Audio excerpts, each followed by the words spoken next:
Thank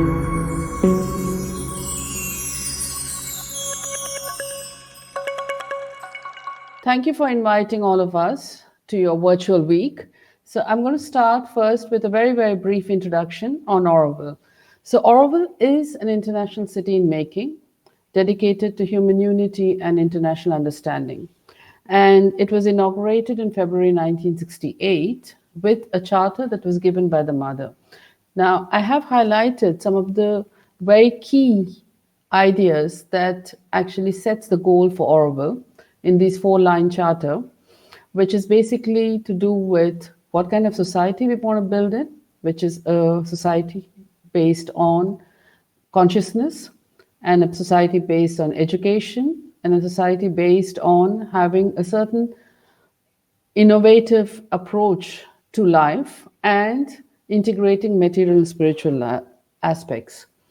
Now, by 1966-67, the architect, Mr. Roger Anger, was selected by the mother as her chief architect for the town. And based on her sketch, he came up with several models. This was the final model that was presented before the inauguration. And in keeping with its times, it's a city that is zoned, and the 4 zones are the residential, industrial, cultural, and international, and they are centered around what we call the Matsya Mandir, which is the spiritual center of the city, and surrounded by a green belt, which would be its food production, forest, and other nature aspects. Today, Auroville is spread over 3,600 acres, and we have almost 3,200 permanent residents. Of course, we have a lot of volunteer guests who are also living there with us, but they're not part of the permanent residents, and about a floating population of 5,000 people who come in and out, working together with us or as visitors, tourists every day. So on the whole, we have about almost 10,000 people in and out. I would present what is it that we do in our studio. You already had a short introduction. So Auroville Design Consultants was established in 1988. And as it was told before, it's a multidisciplinary organization. It doesn't mean that all of us sit in the same office. It's a trust which has about 6 different organizations that come together and work together. Now, we have over the years, we have come up with certain principles that guide the way we design, plan, and implement our projects. And one of the first things that we really like to focus on is in beauty and harmony, because we feel that if there's no beauty and harmony, sustainable living by itself does not work. Then, like it was told before, minimalism. And here I'm not talking about minimalism, which is a stylistic, formal architectural style that has been running around the globe the last 3 decades, but actually minimalism in terms of content, which is contributing to the ecosystem services and the biodiversity in the unbuilt while we are dealing with the built environment.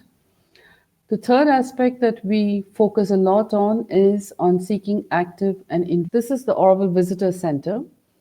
This is one of the first projects that I did in Auroville on a larger scale. I did a lot of small things before I started this. It was my first project in earth construction and many other aspects. This was an outcome of a series of happy coincidences that happened. In 1987, India held the first earth building conference, an international earth construction conference, which I participated in. And I met several people who were already building in earth internationally in France, Germany, United States, Honduras, and other countries, while the Indian government was trying to promote earth as a building material for the poor in this conference. So during the course of the conference, talking to the officials and HUDCO representatives, I floated the idea of actually using earth as a building material for public projects, and not just public projects that are built by the government, but public projects that are built by NGOs and other agencies. And they said, no, we can't really build public projects with earth, because earth, even though government was promoting it, they still had this back of the mind as a building material for the poor. We managed to convince them, managed to get them to actually help us with funding and training. And luckily at that time, one of the experts from France joined Auroville, who was an earth construction expert. Together, we designed and built this project, which is actually the visitor center for Auroville.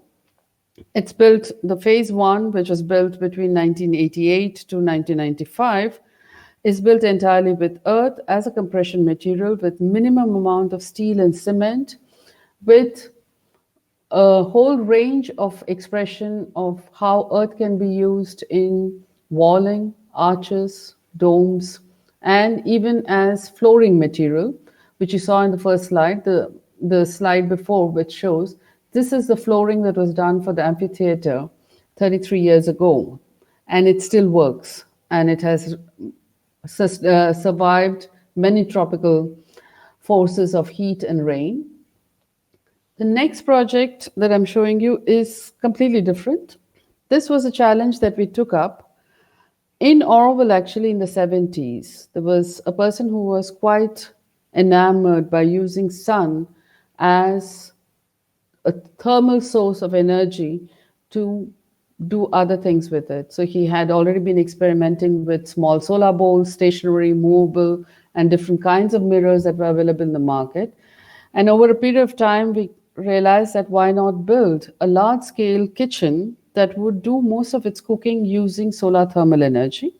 So the main feature of this project is a huge stationary concentrator made up of 11,000 mirrors on a 11-meter sphere, which is carrying a boiler arm where we get the temperature of the water up to 700 degrees centigrade, and we cook with the steam produced for over 1,000 people every day. This is the inside of the dining hall. About 300 to 400 people eat here every day, but the rest of the food is distributed via various methods to schools, offices, and people carry it and eat it at home. This project also has two interesting things that were going for it, besides the solar thermal energy aspect for cooking. It was in this project that we decided to go to the maximum to see how much we can put as compression load on compressed earth blocks. So if you look at the bottom right picture, on the top of that tower is a 50 cubic meter of water tank standing on a tower which has no concrete columns and is basically held within the brickwork with a thin ferrocement shell. And it's 1998 that we fill the water, and it's still fine without leakages. So in a way, this project was a combination of three different things. We wanted to bring the aspect of food from farm to the plate, using the organic farms in and around Auroville to supply the food. And the waste from the food is being recycled in different aspects. The waste from the pre-preparation goes into composting with the vegetable yard, which is next door. The cooked waste goes to the poultry and dairy in Auroville. The second aspect was using of solar thermal energy for cooking and do basic research with it so that it can be used as an applied research for industries that are doing canning, dyeing, and food preservation. And the third one was actually to see with compressed earth blocks, how far can we do with ground plus 4, ground plus 5 structures by just doing a ground plus 2 structure with extra weight on the towers and real life testing. We also have within the building a 10-meter span ferrocement channels that were prefabricated on the ground and lifted and put together as the kitchen space. The building is punctured with several courtyards for natural ventilation because we are in a hot, humid climate, and especially in the summer where the temperatures rise with the humidity, the air speed actually drops the lowest when you are the hottest period of the year. So having these courtyards with plants and soft landscaping helps to cool down the building in the night when it's not being used. Otherwise, you still, with the kind of heat gain that is there with the walls, you have hot buildings, which are impossible to use. In this building, we have tried also to use solar chimneys to increase the wind speed by differential pressures between the floor level and the roof level. This is project which is actually more of trying to fit into an existing campus where there were about 20 trees, mature trees, and a very narrow strip of land to build a building that would fit between buildings that were built in the 70s and buildings that were later added. So it is a Center for Indian Studies. What we tried to do here is, because the functional requirement of the building was that there would be a combination of public spaces, study spaces, conferences and meeting rooms, and actual living spaces for researchers who come and study here. The library has an extensive collection of works of Sri Aurobindo and the Mother, and of different aspects of the Vedic and the Puranas. We made the building as transparent as possible because the trees are beautiful, but they actually slow down the wind speed. So it's very difficult to have comfort with evapotranspiration, which is what you need with high humidity. And to not have air conditioning in the building, we set the entire building back within pillars, making each room as a separate island to allow airflow between the building and the trees. The other thing that we did in this building is we used a lot of waste material from the industrial cutting plant of Kadapa stones. At a year before we were commissioned to do this project, I was working in the Kadapa district of Andhra Pradesh, working with an NGO from Canada and the Indian government to look at the educational network in that area. And every time we were driving there, I used to see these little mountains in the horizon. And once we stopped to go and visit these mountains, because actually on the maps, there were no mountains. But as we approached it, we realized these were 400 meter high hillocks made exclusively with Kadapa waste from the cutting factories. And as the farmers in this area often have distress subsistence farming, and when 2 or 3 rainfalls would fail, they would lease the land to these factories.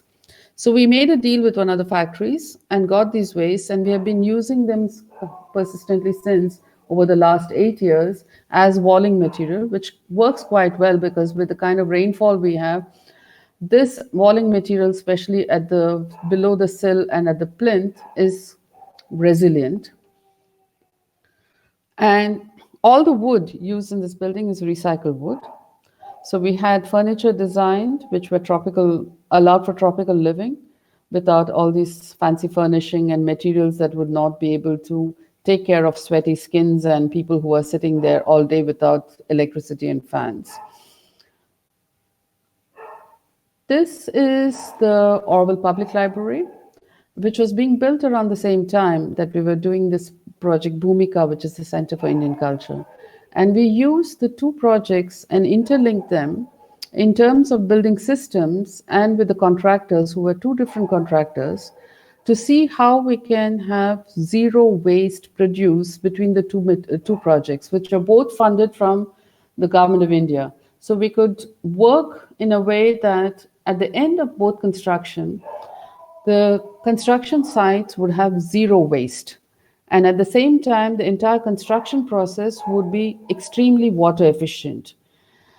And we took this on as a challenge to see what would be the quantity of water that we needed per square meter of construction and how we can reduce it by recycling second or third time over all the water that we were using during the construction. This project, unlike the other 3 that you saw, is with rammed earth, built over plinths that are with bricks, because we had a little bit of problem getting the Kadapa stones at the time.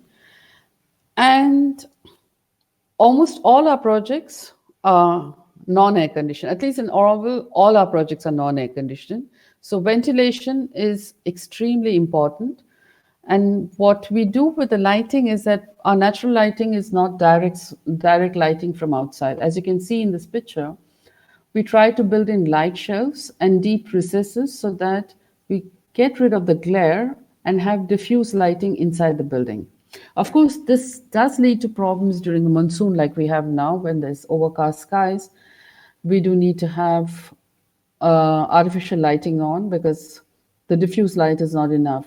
But almost, I would say, 9.5 to 10 months a year, during the daylight hours of 8 a.m. to 6 p.m., we have enough sufficient light at the tabletop level not to have to use any artificial light in any part of our buildings, including toilets, storerooms, and others. This is the main section of the library with all the book stacking section. And you can see the reflected light and the diffuse light from 3 different apertures at the roof level, above the lintel level, and below the lintel level. I come to my last project. This is a project that we're still working on in phases.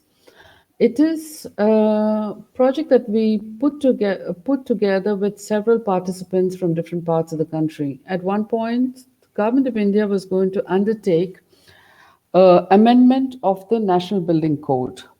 During the process of undertaking that, they were asking for consultation from different parts of the country. At this juncture, I realized like consultation, which is actually theoretical, based on anecdotal and experiential knowledge of different architects is really good. But it would be really good if this could be supported with data that is logged while people are living in it. So we pitched a project to the Government of India at that time in 2013-14, saying India has 6 climatic zones, 6 major climatic zones. There are many other microclimatic zones. If the government would sponsor habitat of, let's say, LIG and HIG, which would be relevant to urban India, especially for 2nd and 3rd tier cities, which are fast developing. Because you have to understand one thing, the 2011 census says on 1.2 billion people in this country, 377 million are living in urban India. But the projection is by 2050, we would be 1.7 billion, which is not a big growth rate, but the urbanization would be actually about 700 million at the very reasonable estimate, but maybe up to 900 million will be urbanized. This creates a lot of challenge for India.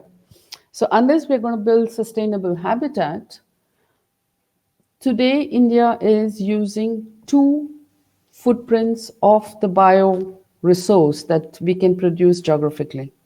So we pitched this project and we got up to a stage where we had the interest of 3 different ministries in funding a prototype project in each of the climatic zones. But of course, then the government changed. But we managed to get enough support to do the phase 1 before the tropical climatic zone that we are, tropical coastal. And we went ahead and put together a group of people, of experts from different parts of the country to have a consultative meeting to come up with what we call the terms of reference in various aspects, in planning, site planning, surface water management, roof water management, how to manage sewage, solid waste management, building materials and technology, the embodied energy in building materials, space usage and functional efficiency, building envelope to building volume efficiency. And we came up with a 20-page document that would create a terms of reference that would help how to create habitat in coastal tropical zones, and then with indicators to evaluate during construction and post-occupancy to see if these terms of reference, when it's translated into design, were actually working. At the end of the phase 1 of this project, which was habitat for about 52 people, 52 beds in different formats, there were co-sharing housing, there were houses for couples, houses for single parents, houses for families, apartments actually, ground plus 2. We undertook a 13-month study with sensors to monitor 5 different aspects of comfort. One was heat island effect. Second one was about the time lag of the materials in different parts of the building in different cardinal directions to see how the heat moved. And then humidity, airflow, and temperature within and without in transition zones and inside various rooms. along with monitoring the water consumption, energy consumption versus production, and the solid waste produced. So we had people actually sorting the solid waste to look at individual use of how much plastic, paper, sanitary waste, and others are produced per inhabitant. And we went one step further actually to look at even the kind of appliances that were bought, used, and how many hours per year each appliance was used. So this whole 13-month study, we have presented it in a couple of conferences, and we are putting together in form of a publication to help to come up with what should be the parameters that we need to look at for this climatic zone to build up a system of code that goes into habitat and move a little away from externalized rating system to actually having enabled planners and architects who can self evaluate, monitor, and come up with a more innovative form of building and design rather than having this system that we have where everything is fragmented, where the architect does a design and there's an AC consultant and there's a consultant for PMC and a consultant for MEP, and then there's a landscape consultant. But actually to go back to a certain form of leadership that the architects used to have between the late 19th century and early 20th century, where they were master of various forms of knowledge rather than just an expert in one or two fields of architecture. And this is our aim, that sustainability does not come from specialization or analysis, but sustainability actually comes from a form of synthesis, and a synthesis that is based on learning, knowledge, and finally expression of it in the form of culturally sensitive and context-based architecture and design. I'm not going to take much time into going into details, but this is to show you that every aspect of the building, from reusing construction and demolition waste, factory waste, and coming up with forms of building that can use semi-skilled and under-skilled labor in a way that not only the design of the building but and the embodied energy of the material, but actually from cradle to cradle, how the material has been sourced, used, and it can be dismantled in 25 years and reused. So most of our structure is done in a way that if the buildings have to be demolished, we are not talking about hard demolition, but actually demolishing it into components that can be reused. And even reusing some of the waste that is non-biodegradable as traps in areas so that they use for insulation and filling. And so we've had goals in different sectors on land use, water, climate, building, energy, waste, and lifestyle. So with this Habitat project, we were trying to touch all these different aspects in a manner that we could use the systems that we built to be adapted to any other context in a manner that is varied, diverse, and very expressive of that context. Thank you.